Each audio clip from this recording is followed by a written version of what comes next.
turning to this psalm, and I use it for comfort at bedsides. When I pray for the sick, I use it at funerals. And I use it for myself. I like all of the Word of God. And I like all of the Psalms. I have some other favorites like the 70th number, and of course, 19th number, and the 23rd number, and the 1st number, and the 46th number. I like all of those. But I like the 27th number of Psalms. And I want to talk from going down to the latter clause, the very last verse in that 27th number of Psalms. Wait on the Lord, be of good courage, and he shall strengthen thine heart. Wait, I say, on the Lord. Now I want to talk from these peculiar words. Waiting to win. Waiting to win. Wait on the Lord. Be of good courage, and he shall strengthen thine heart. Wait, I say, on the Lord. The words of this text come from one of the Psalms that's categorized as a psalm of trust. The Psalms are broken down into divisions, and from divisions into numbers, and they are categorized. We have Psalms of thanksgiving and so on and so forth like that.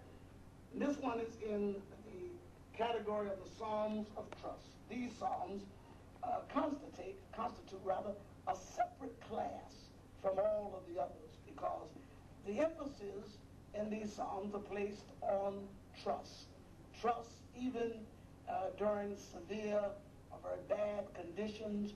Trust for changing circumstances.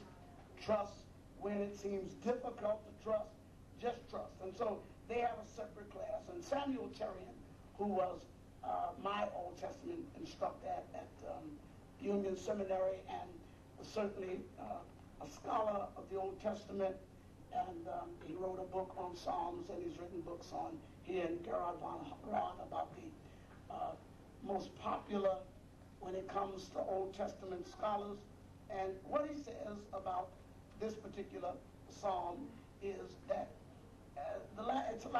it is a lamentation that expresses memories of fears going by. He said the psalmist stands here in the present, and he expresses a lot of the things he has encountered, a lot of fears, and even though he's not out of the situation, you can feel his woe and certainly feel his concern.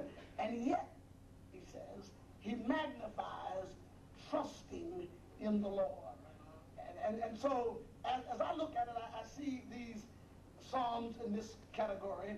They're torn from the heart of the psalmist who has known the gall of misery. Misery, I mean misery at misery's best, if I can use that term, and has understood what that is, that kind of misery, that kind of isolation, that kind of depression, that kind of loneliness that one feels when one feels that I just can't do anything right. Look like everything I try to do is wrong, or at least it turns out that way, and all of us have been there if we're not there now.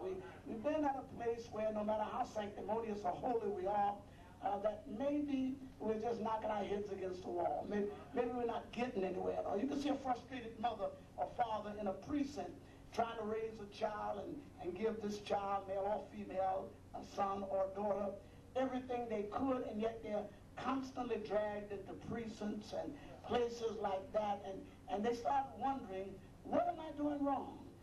You start focusing it on yourself. There must be something I'm doing wrong. And if you get enough trouble, you'll start thinking like that. But you got to have enough trouble. You got to have some of that show enough trouble in order to get to that place where misery just won't leave you alone. Even when you try to smile, the haunting feels of misery is somewhere there. And the dark clouds seem to gather. Even when you try to look at a bright, sunshiny day, it's overcast with some kind of gloom and misery that life might bring. And so this is torn from the heart of a psalmist who has known the gall of misery, and therefore this one stands out. This one in particular stands out vividly in an atmosphere of danger, and then triumphantly concludes in the form of a request. And I want you to listen to the verse above the one of the text. I had fainted. I had fainted. Woe be unto me. I had fainted if I did not believe to see the goodness of the Lord in the land of the living. looked like that was the last straw that would break the camel's back, the last string I held on to. I would not have made it through my gloom and my misery if I had not had something in mind, a goal that I was trying to reach. I want to see the goodness of the Lord right here in the land of the living. And I don't care what you see in this world, it's mighty nice to have a glimpse of his goodness, isn't that right?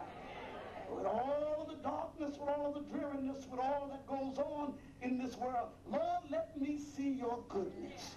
I see hatred. I see unrest. I see wars and rumors of war. Let me see your goodness. And my prayer is, Lord, when I get to Tampa, I don't care what atmosphere. I know we're going to be torn apart in the camps, and some of us can't speak to one another until we find out who we support. And that's the one thing I dislike about conventions and things when election time comes, because look like we can't be friends at that time. I mean, look like, and we got to see what side you're on.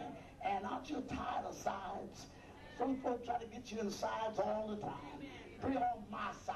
See my point of view. Side with me. Support me.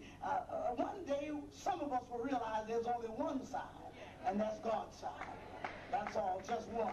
That's not my brother's side, my sister's side, my friend's side, not the deacon's side, not Spurgeon's side, not Claudia's side, but God's side. And when we realize God's side, then we're going to be on everybody's side. Then we can pull together as one. And that's what we go through. And so when I get to Tampa, they say, what do you want to see? I want to see the goodness of the Lord in the land of the living.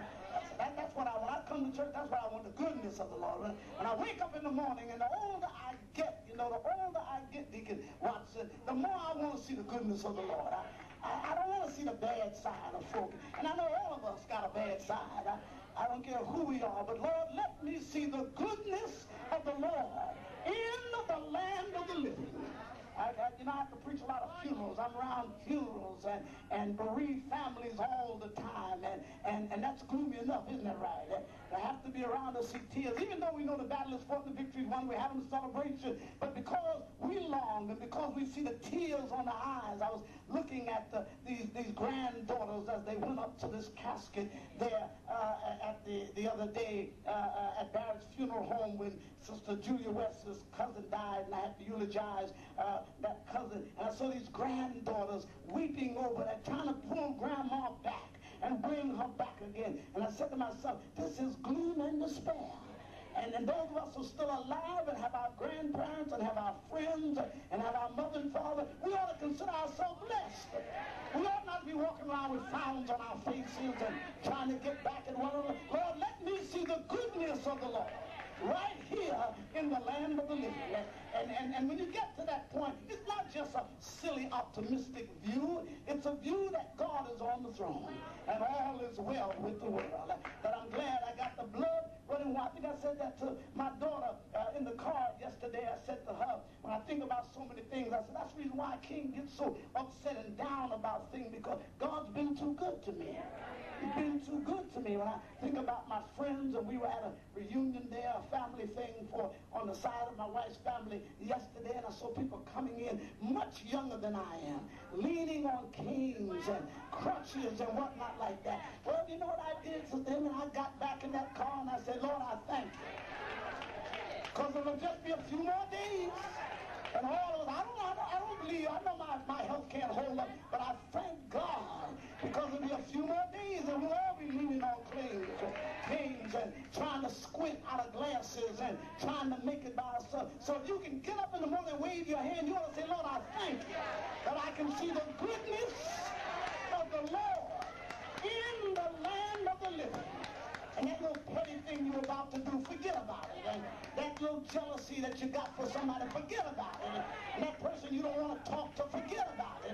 And that dark day that you thought was coming, forget about it. And get up in the morning and say, Lord, I thank you that I can see the goodness of the Lord in the land of the living.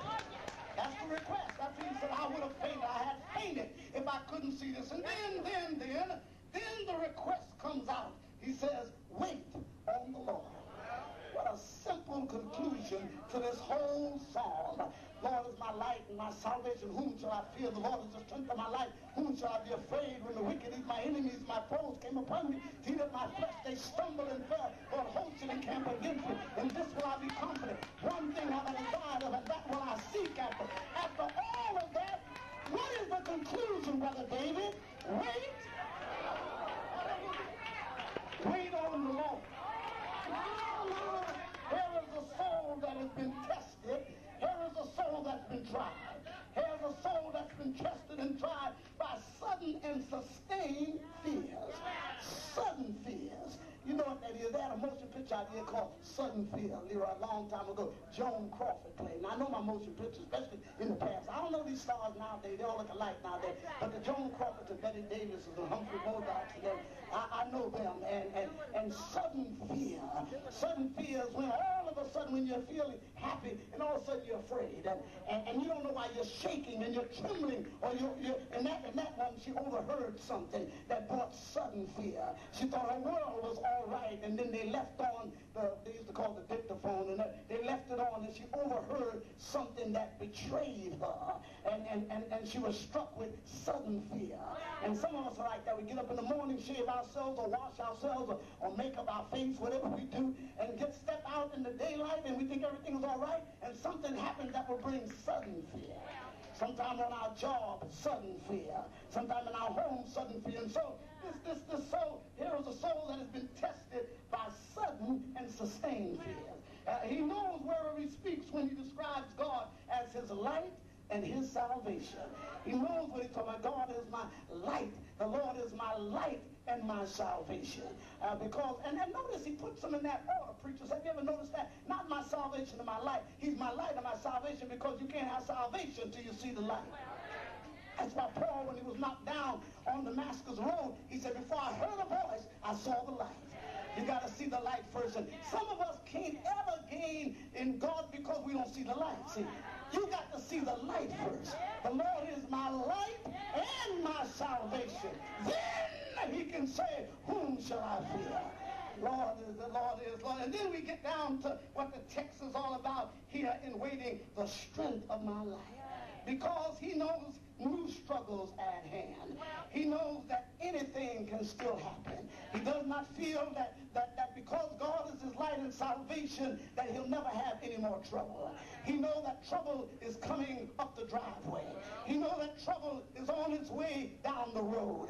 He knows that trouble has already sinned ahead. What was those things y'all send in advance now, Sister Deborah McCray? Is that emails and fax and whatnot? Well, he's already gotten one.